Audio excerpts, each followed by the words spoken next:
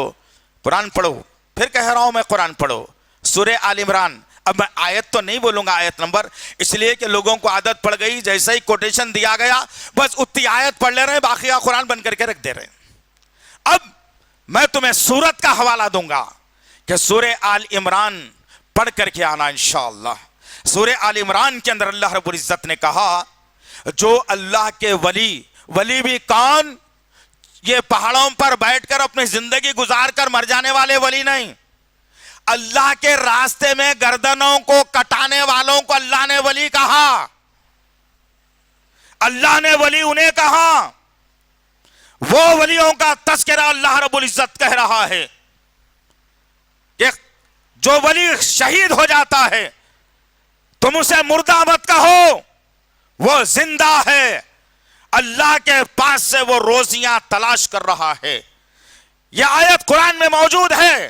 میرے اور آپ کے آقا محمد صلی اللہ علیہ وسلم نے کہا، جب صحابہ نے پوچھا یا رسول اللہ اس کا مطلب کیا ہے کہ اللہ کے پاس سے روزیاں تلاش کر رہے ہیں، جو شہید ہو جاتا ہے کیا وہ پھر بھی کھانا کھا سکتا ہے؟ جب سوال ہوا اللہ کے نبی صلی اللہ علیہ وسلم سے تو میرے اور آپ کے آقا محمد صلی اللہ علیہ وسلم نے طویل حدیث بیان کی اور کہا نہیں، بلکہ جو اللہ کے نیک بندے ولی مر جاتے ہیں، شہید ہو جاتے ہیں، اللہ رب العزت جنت میں ایک مقام ہے، اس مقام میں ایک پرندہ ہے جو طوطے نما ہوتا ہے ہرے رنگ کا۔ اللہ رب العزت جتنے ولی ہوتے ہیں ان کی روحوں کو ان پرندوں کے اندر محفوظ کر دیتا ہے، اور وہ پرندے جب کبھی انہیں بھوک لگتی ہے اڑتے ہیں، اور جو پھل پھلاری جنت کی کیاریوں میں ہے، جو مقام الگ ہے بھی، اصلی جنت کی بات نہیں ہو رہی ہے، جنت کی کیاریوں میں سے ایک کیاری ہے، اس کیاری میں جاتے ہیں اور اپنا رزق تلاش کر کے پھر آ کر اپنے پنجروں میں بند ہو جاتے ہیں۔ خبروں میں کسی کی روح نہیں رہتی۔ عزیزان محترم، جتنے میرے بھائی بندو، جتنے میرے بہنیں، جتنے میرے لوگ، جتنے میرے نبی کے امتی، جتنے لا الہ الا اللہ محمد رسول اللہ کے پڑھنے والے ہیں، یہ دھوکے کی زندگی سے باز آ جاؤ اور دیکھو کہ کسی خبر میں کوئی نہیں سن سکتا۔ کیوں کہ اللہ رب العزت نے سورہ فاتر کے اندر کہا کہ اے محمد صلی اللہ علیہ وسلم جو خبروں کے اندر دفن ہیں آپ ان کو ہرگز سنا نہیں سکتے۔ اللہ تعالیٰ نے واضح کر کے بتا دیا۔ اب لوگوں کا بھروسہ رب پر سے ہٹ کر کے یہ بتایا گیا کہ جاؤ کسی ولی کی خبر کے اوپر جو 5 فٹ کی اٹھی ہوئی ہو، جو سنت کے خلاف ہو۔ نبی کی سنت تو یہ تھی کہ 1 بالر سے زیادہ خبر نہیں ہونی چاہیے۔ اب یہ بڑے بڑے چبوترے بنا کر لوگوں کو سے بتایا گیا یہ ولی کی مزار ہے، یہ ولی کی خبر ہے، تم ہر جمعرات کو آتے جانا، ہر جمعے کو تم آتے جانا، رات کے اندھیرے میں آنا، دن کے اجالے میں آنا، جو تمہاری منتیں ہیں سامنے رکھنا، ان سے تم دعائیں کرانا، ان کا تم وسیلہ لینا، ان پر تم پھول اور نقل چڑھانا، ان کے اوپر تم چادریں ڈالنا، ان کے غلے میں تم پیسے ڈالنا تاکہ اللہ تمہاری دعاؤں کو قبول کر لے۔ ایسا ہرگز نہیں عزیزان محترم۔ یہ تمام کے تمام چال اور چلن قرآن اور حدیث اور اسلام کے خلاف، میرے نبی کے لائے ہوئے شریعت کے خلاف جاتے ہیں۔ کسی کی دل آزاری نہیں ہے دوستو، کسی کا دل توڑنا نہیں ہے، لیکن یاد رکھنا اس بات کو کہ ایک مسلمان اپنے رب سے زیادہ محبت کرتا ہے دنیا سے چھوڑ کر۔ جس کے سینے میں رب کی محبت ہے وہ رب کے لیے اپنی جان دینا گوارا کر لیتا ہے، اپنا مال دینا گوارا کر دیتا ہے، لیکن کسی غیر کے سامنے سر کو وہ نہیں جھکا سکتا۔ آؤ ایک واقعہ سورہ بروج کا بتا کر بات کو ختم کرو کہ رب پر بھروسہ کرنے والوں کا فائدہ کیا ہوتا ہے، اور جب ایک مسلمان اپنے رب پر بھروسہ کرتا ہے تو اس کے اثرات کیسا ماحول اور سوسائٹی پر جاتے ہیں، اس کو ذہن میں رکھنا ہے۔ اللہ کے نبی صلی اللہ علیہ وسلم نے کہا کسی قوم میں ایک بادشاہ تھا ملک کا، وہ بادشاہ کے پاس ایک جادوگر ہوا کرتا تھا۔ وہ جادوگر بادشاہ کو آنے والے وقت کی باتیں بتاتا اور کہتا ہے کہ بادشاہ فلان علاقے میں آپ کے سامنے بغاوت ہو رہی ہے، اسے کچل دیجئے، فلانی جگہ کچھ ہو رہا ہے اسے روک لیجئے۔ استغفر اللہ، یہ غیر شرعی باتیں ہیں نا دوستو۔ آج کل تو ایک وائرل ویڈیو ہوا تھا لیکن اس کو دبا دیا گیا الحمدللہ. کچھ اہل سنت کے علماؤں نے ہی اسے دبا دیا کہ ہاتھ کو فضاؤں میں یوں کر کے بادام لا کے دے دے رہے حضرت. ارے یہ شیطانیت ہے, یہ جادوگری ہے میاں. نبی پیٹ پر پتھر باندھ کر بھوک برداشت کر رہے ہیں اور یہ جادوگر ہاتھ میں ایسا کر کے لا کے دیا تو لوگ بنے سب سے بڑا ولی ہے. نعوذ باللہ. جادوگر ولی ہو سکتا؟ تمہیں ولیوں کی صفات بھی نہیں معلوم. پھر کبھی انشاءاللہ العزیز ولی کس کو کہا جاتا ہے, ولی کا معیار کیا ہے, ولی کے مقام اللہ کے پاس کیا ہے, ولی کی دعا اللہ کیسے قبول کرتا ہے, ولی کس کو کہا جاتا ہے, قرآن کی آیتوں اور حدیث کی روشنی میں انشاءاللہ اسی منبر سے ہم خطبہ دینے کی کوشش اور جرت کریں گے انشاءاللہ. مختصر بات یہ ہے کہ وہ بادشاہ کے پاس جادوگر تھا, جادوگر ضعیف ہو گیا, اب اس کے علم میں طاقت نہیں رہی. بادشاہ نے کہا کہ آپ کی ریاست سے کوئی عقل مند بچہ میری صحبت میں دے دینا. اب بادشاہ ڈھونڈنے لگا, ایک خوبصورت اور ذہین بچہ ملا. اس بچے سے بادشاہ نے کہا دیکھو میں تم کو اپنے محل میں داخل کرتا ہوں, تم روز اس بادشاہ کے وہ جادوگر کے پاس جانا اور علم سیکھ کے آنا. بادشاہ بڑا کمزور نہیں اور عمر ختم ہو رہی ہے, کب مرتا نہیں معلوم ہے, لہذا تم سارے کا سارا علم سیکھ لینا. وہ بچہ روز جادوگر کے پاس جاتا اور کچھ علم حاصل کرتا, واپس آ جاتا. ایک دفعہ لڑکا وہ جا رہا تھا, ایک اللہ والے, دیکھو ولی جو ہوتا ہے رب کا پیغام سناتا ہے, خبروں کا نہیں. یہ بات طے کر کے رکھ لینا دوستو, برا نہیں ماننا میری بات کا. ولی وہ ہوتا ہے جو رب کا پتہ بتاتا ہے, جھنڈے اور پنجوں اور مریدوں اور خدموں کا نہیں بتاتا, شرکیہ نظام قائم نہیں کرتا اللہ کا ولی. ایک اللہ کے ولی سے اس مایہ ناز بچے کی ملاقات ہو گئی. وہ ولی نے پوچھا کہ بابا تم کہاں جا رہے ہو, اجنبی لگ رہے ہو. بچے نے تمام داستان سنا کر کہا کہ بادشاہ ہے, ہاں ہے, وہ بادشاہ کا ایک جادوگر ہے ادھر آگے, اس کے پاس میں علم حاصل کر رہا ہوں. اس اللہ کے ولی نے بچے سے کہا جو تم سیکھنے جا رہے ہو رب کے خلاف ہے, اسلام میں نہیں ہے بابا, کسی نبی کی سنت اور شریعت میں نہیں ہے. تم وہ سیکھو گے تو جہنم میں جاؤ گے, میں تمہیں علم سکھاتا ہوں. اللہ اکبر. اس مایہ ناز اللہ کے ولی نے اس نوجوان کو اپنے پاس بٹھایا اور توحید کا درس دینے لگا. اللہ کون ہے, اللہ کیا ہے, رب کیا ہے, کائنات کس کی ہے, کس کے سامنے سر کو جھکانا چاہیے. اللہ کی بات, توحید کی بات اس نوجوان کے ذہن میں بٹھانے لگا. اب وہ نوجوان کو سمجھ میں آ گیا اور وہ نوجوان جادوگر کا پیچھا چھوڑ کر اس اللہ والے کی صحبت اختیار کر لیا. وقت گزرتا رہا, بادشاہ کو معلوم ہوا, جادوگر نے کہلا بھیجا کہ تمہارا بچہ تو میرے پاس آتا ہی نہیں. اللہ اکبر. بادشاہ نے اس نوجوان کو بلایا. جب تک وہ نوجوان توحید کے اندر پکا ہو گیا تھا, مضبوط ہو گیا تھا, ایک اللہ کو ماننے والا بن گیا تھا, اب اس بادشاہ کے دربار میں بچے کو پیش کیا گیا. بچے سے پوچھا گیا اتنے دن سے کہاں جا رہے ہو. بچے نے کہا کہ اس سے اچھی تعلیم تو مجھے کہیں اور مل رہی تھی, میں وہاں پر رک گیا تھا. بادشاہ نے کہا یہ کیا ماجرا ہے, میں نے تجھے وہاں جانے کے لیے کہا تھا, تو بھٹک گیا ہے, تو بگڑ گیا ہے, تو اپنے باپ دادا کے دین سے پھر رہا ہے. آج بھی یہی جملہ ہے. کوئی ہم میں سے نوجوان بھائی یا کوئی بہن اگر توحید کی بات کرتی ہے تو کہا جاتا ہے کہ یہ کیا ہے بھائی, نیا نیا لا رہے ہو کیا, 1400 سال پرانا نیا ہو گیا, 500 سال پرانا ہو گیا. نعوذ باللہ من ذالک, یعوذ باللہ.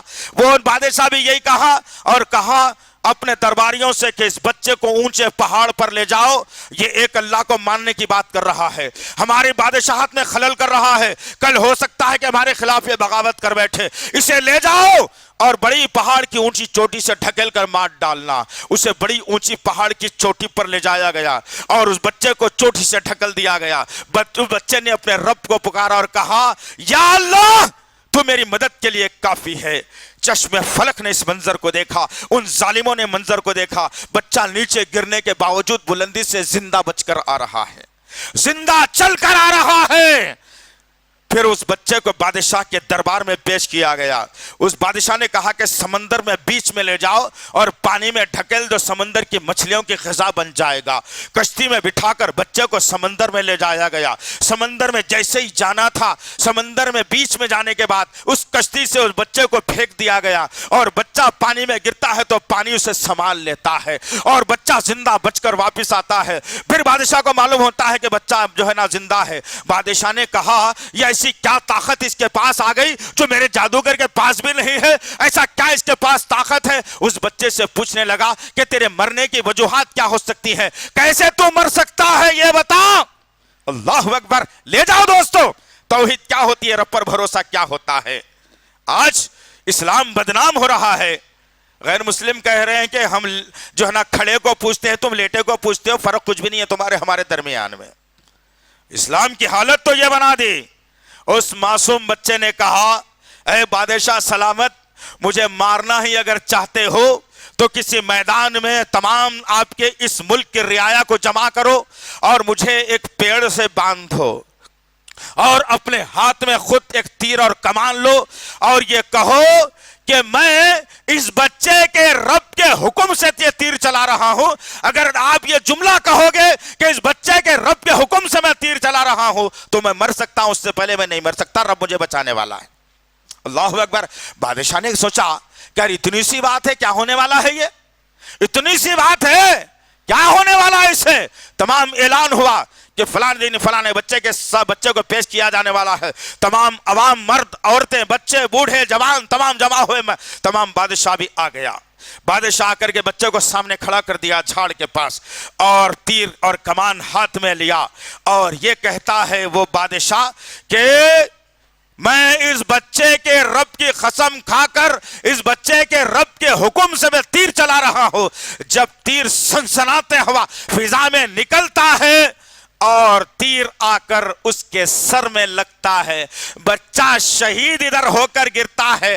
تمام مجموعہ جو کھڑا ہوا تھا بچے کے یہ الفاظ جب سنتا ہے بادشاہ کے کہ اس بچے کے رب کے حکم سے جو ہے تیر چلا رہا ہو، تو لوگوں نے سوچا کہ یہ بادشاہ ہم کو غلط راہ پر لے جا رہا ہے، یہ بچے کا رب صحیح ہے۔ تمام کا تمام مجموعے نے کہا کہ بادشاہ ہم تیری بادشاہت کو ٹھکراتے ہیں، تیرے جھوٹی خدائی کو ٹھکراتے ہیں، ہم پڑھتے ہیں اپنی زبانوں سے لا الہ الا اللہ محمد رسول اللہ۔ تمام کا تمام مجموعہ کا مجموعہ اسلام قبول کر لیتا ہے۔ تو توحید کی برکت یہ ہوتی ہے، رب پر بھروسہ کرنے کا معاملہ یہ ہوتا ہے۔ رب پہ بھروسہ کرو گے تو کامیاب ہو جاؤ گے، رب کا بھروسہ توڑو گے تو ناکام ہو جاؤ گے۔ اور آج ہماری زندگیاں ناکام اسی وجہ سے ہیں دوستو کہ ہم نے رب کے بھروسے کو کلعدم قرار دے دیا۔ کتنا بھروسہ کرتے ہیں بھائی؟ ایک گولی پہ بھروسہ ہو گیا نا، ایک انجیکشن پہ بھروسہ ہو گیا، اپنی جھوٹی دولت پر بھروسہ ہو گیا، اپنی جھوٹی جوانی اور طاقت پر بھروسہ ہو گیا، اپنی جھوٹی اوقات پر بھروسہ ہو گیا، لیکن رب پر بھروسہ میں نے اور آپ نے ختم کر دیا، جس کی بنیاد پر میں اور آپ تتر بتر اور بکھرے بکھرے ہو گئے۔ دوستو آؤ آج رب پر بھروسہ کر لو، رات کو سونے سے پہلے رب پر بھروسہ کر لو اور صبح کو اٹھتے ہی رب پر بھروسہ کر لو، رب کو اپنا معبود حقیقی مان لو۔ ایاک نعبد و ایاک نستعین نعرہ بلند کر دو معاشرے کے اندر کہ ہم تیری ہی عبادت کرتے ہیں، تجھ ہی سے مدد مانگتے ہیں۔ یہ سر بڑا قیمتی میرے رب نے دیا ہے، اس میں قیمتی آنکھیں دی ہیں، اس میں قیمتی کان دیا ہے، اس میں قیمتی ناک دیا ہے، اس میں قیمتی دانت دیے ہیں، اس میں قیمتی زبان دیا ہے، اس میں قیمتی ہونٹ دیے ہیں، اس میں قیمتی میرے لیے جو ہے دماغ دیا ہے۔ اے اللہ اتنی قیمتی شے تو نے ایک جگہ جمع کر دی ہے، میں اس سر کو تیرے علاوہ کہیں نہیں جھکاتا۔ یہ رب سے معاہدہ کر لیجئے، یہ رب سے عہد کر لیجئے، مصیبت میں سر کو اس کے سامنے جھکائیے، خوشی میں سر کو اس کے سامنے جھکائیے، ہر وقت اس کے سامنے یہ سر کو جھکائیے۔ اللہ رب العزت جیسے ہی تم یہ سر اس کے سامنے جھکاؤ گے اور اپنی جھوٹی زبان سے سجدے میں جا کر کہو گے کہ اللہ بیٹی کے لیے رشتہ نہیں آ رہا ہے، پریشان ہو، اللہ تمہارے بیٹی کے لیے رشتہ آسمان سے بھیج دے گا انشاءاللہ۔ اور جب تم کہو گے کہ اللہ میری تجارت میں نقصان ہے، یا اللہ میں نے قیمتی سر کو تیری بارگاہ میں ڈال دیا ہے، دو آنسو بہا کر کہو کہ میری تجارت میں برکت دے میرے اللہ، اللہ اسی وقت سے تمہاری تجارت میں برکت دے گا۔ تم بیمار حال ہو، تمام ڈاکٹروں کی تمام تجویزیں فیل ہو گئی ہے، کوئی دعا تمہارے لیے کام نہیں کرتی، اس قیمتی سر کو رب کی بارگاہ میں ڈالو اور کہو کہ اللہ یہ بیماری تیرے طرف سے آئی ہے، تو ہی اس کا دور کرنے والا ہے، دنیا کی کوئی طاقت بیماری دور نہیں کر سکتی۔ قسم ہے رب کعبہ کی، اللہ کے نبی نے کہا جب سجدے میں جا کر کوئی میرا امتی اللہ سے دعا مانگتا ہے، سر کو اٹھانے سے پہلے اللہ آسمان پر اس کی دعا کو قبول کر لیتا ہے۔ سبحان اللہ۔ اس رب سے جڑ جاؤ دوستو، اس رب سے محبت کر لو، اس رب کو مان لو، بیجا عقائد کو دور کر لو، باطل عقائد سے دور ہو جاؤ۔ یہ جھنڈا پرستی، یہ پیر پرستی کچھ نہیں ہونے والی ہے دوستو۔ لا الہ الا اللہ کے اندر تمام چیزیں نہیں آتی، اگر آتی ہے تو لے لینا، مگر کہیں پر بھی نہیں ملے گی۔ محمد رسول اللہ میں یہ ساری چیزیں کہیں نہیں آتی، اگر آتی ہے تو لے لینا، لیکن محمد رسول اللہ میں ساری چیزیں نہیں آتی۔ خالص چیز کا نام، پیور چیز کا نام، جنت میں لے جانے والے عمل کا نام اسلام ہے، اور اس اسلام کو چلانے والے کا نام اللہ رب کائنات، خالق مالک ارض و سما۔ تمام کائناتوں کا اختیار اسی کے پاس ہے۔ ذرائی کے دانے کے برابر، ذرہ برابر، نقطہ برابر بھی اجازت کسی کو اللہ نے نہیں دی، نہ نبیوں کو اجازت دی اس کی قدرت کے اندر، نہ ولیوں کو دی، نہ صالحین کو دی، نہ شہداء کو دی، نہ کسی اور کو دی، نہ کسی مفتی کو دی، نہ کسی عالم کو دی، نہ کسی خطیب کو دی، نہ کسی مؤذن کو دی۔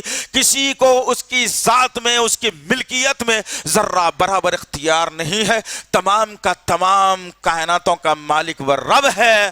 اس رب کے سامنے سروں کو جھکانے والے بنو اور جنت کو حاصل کرنے والے بنو۔ 100% بھروسہ اپنے رب کی طاقت پر رکھو۔ اللہ سے دعا ہے کہ اللہ رب العزت جو کچھ بھی کہا گیا ہے، کہنے والے کو، سننے والوں کو صحیح طور پر عمل کرنے کی توفیق دے میرے پاک پروردگار۔ یا اللہ، یہ نوجوان نسل بھٹک رہی ہے، بگڑ رہی ہے، بکھر رہی ہے میرے پاک پروردگار۔ اللہ ہماری نبی کی نوجوان نسل کی حفاظت فرما میرے پاک پروردگار۔ ہماری بہنوں کی حفاظت فرما اللہ، ہمارے نوجوان بھائیوں کی حفاظت فرما میرے اللہ۔ یا الہ العالمین، اے دو جہاں کے مالک، حی علی الصلاۃ، حی علی الفلاح پر مسجد کو بھرنے والا بنا دے میرے پاک پروردگار۔ یا اللہ، جب بھی وقت ملے فرصت کا تو قرآن کو پڑھنے والا بنا دے میرے پاک پروردگار۔ اسلام کو چپے چپے میں پھیلانے والا بنا دے میرے اللہ۔ آپس میں محبت خلوص پیدا کر دے میرے پاک پروردگار۔ یا اللہ تجھ پر بھروسہ کرنے والا بنا اللہ۔ تمام بھروسے باطل ہیں اللہ، تجھ پر جو بھروسہ کیا جاتا ہے وہ حق ہے اللہ، اور حق کا بھروسہ ہمارے سینوں میں بٹھا دے میرے پاک پروردگار۔ ہمارے آپس کے انتشار کو ختم فرما دے میرے پاک پروردگار۔ یہ ملک امن کا گہوارہ تھا، امن کا گہوارہ ہے، امن کا گہوارہ رہے گا میرے پاک پروردگار۔ یا اللہ، کچھ ظالم طاقتیں اس ملک کے امن کو درہم برہم کرنا چاہتی ہیں، یا اللہ تو اپنی طاقت سے ان کے ظالمانہ جو ہے نا فیصلوں کو بدل دے میرے پاک پروردگار۔ یا اللہ، موب لنچنگ کے اندر جہاں کہیں مسلمان نوجوان شہید کیے جا رہے ہیں، یا اللہ انہیں جنت میں اعلیٰ مقام عطا فرما میرے اللہ۔ اللہ، ظالموں سے تو انتقام لے میرے پاک پروردگار، ظالموں سے تو انتقام لے میرے پاک پروردگار، ظالموں سے تو انتقام لے میرے پاک پروردگار۔ یا اللہ، جو لڑکیاں جہیز کے لیے لعنت کی وجہ سے بیٹھی ہوئی ہیں، یا اللہ ان کے لیے نیک اور صالح شوہروں کا انتظام فرما میرے اللہ۔ جو بیمار حال ہیں ان کو شفائے کاملہ عاجلہ عطا فرما میرے اللہ۔ یا اللہ، ہمارے ماں باپ کی قدر ہم نے نہیں کی میرے پاک پروردگار، ہمارے ماں باپ کی قدر کرنے والا ہمیں بنا دے میرے اللہ۔ دو اگر زندہ ہیں تو دونوں کی خدمت کرتے کرتے جنت میں جانے والا بنا دے میرے اللہ۔ دونوں میں سے اگر ایک ہے ماں یا باپ زندہ ہے تو ان کی خدمت کرتے کرتے جنت میں جانے والا بنا دے اللہ۔ یا اللہ، اگر ہم نے دونوں کی بھی قدر نہیں کی اور وہ دونوں ہماری زندگی سے نکل گئے ہیں، اب کوئی ماں کہنے والا نہیں، کوئی باپ کہلانے والا نہیں، یا اللہ ان کی خبروں کو نور سے بھر دے میرے پاک پروردگار۔ ان کی مغفرت فرما میرے اللہ، ان کی مغفرت فرما میرے اللہ، ان کی مغفرت فرما میرے اللہ۔ اروٹ کروٹ انہیں چین و سکون عطا فرما میرے پاک پروردگار۔ اے دعاؤں کے سننے والے اے رب، ہماری دعاؤں کو قبول فرما۔ ربنا تقبل منا انک انت السمیع العلیم وتب علینا انک انت التواب الرحیم، وصلی اللہ تعالی علی خیر خلقہ محمد وعلی آلہ وصحبہ اجمعین برحمتک یا ارحم الراحمین والحمد للہ رب العالمین۔